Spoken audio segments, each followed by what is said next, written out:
ही आकृती दिसते? हो. या आकृतीमध्ये एकूण अंक किती? याच्यामध्ये काही अंक लपलेले आहेत. ते अंक तुम्ही मला सांगायचे. चला सांगा. 6 6 8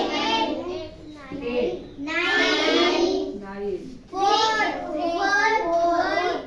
4 1 हा का? 7 7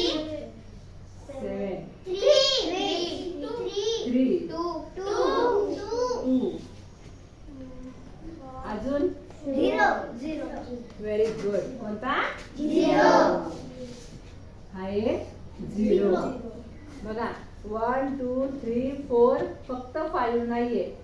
6 7 8 9 10 होईल. तो समजा 1 आणि 0 करून 10 होईल. पण आता इथे 1 डिजिटच घेतले आपण, एक अंकी. हे एवढे अंक आपल्याला ह्या एका आकृतीमध्ये दिसले. बघा आहे की नाही गंमत?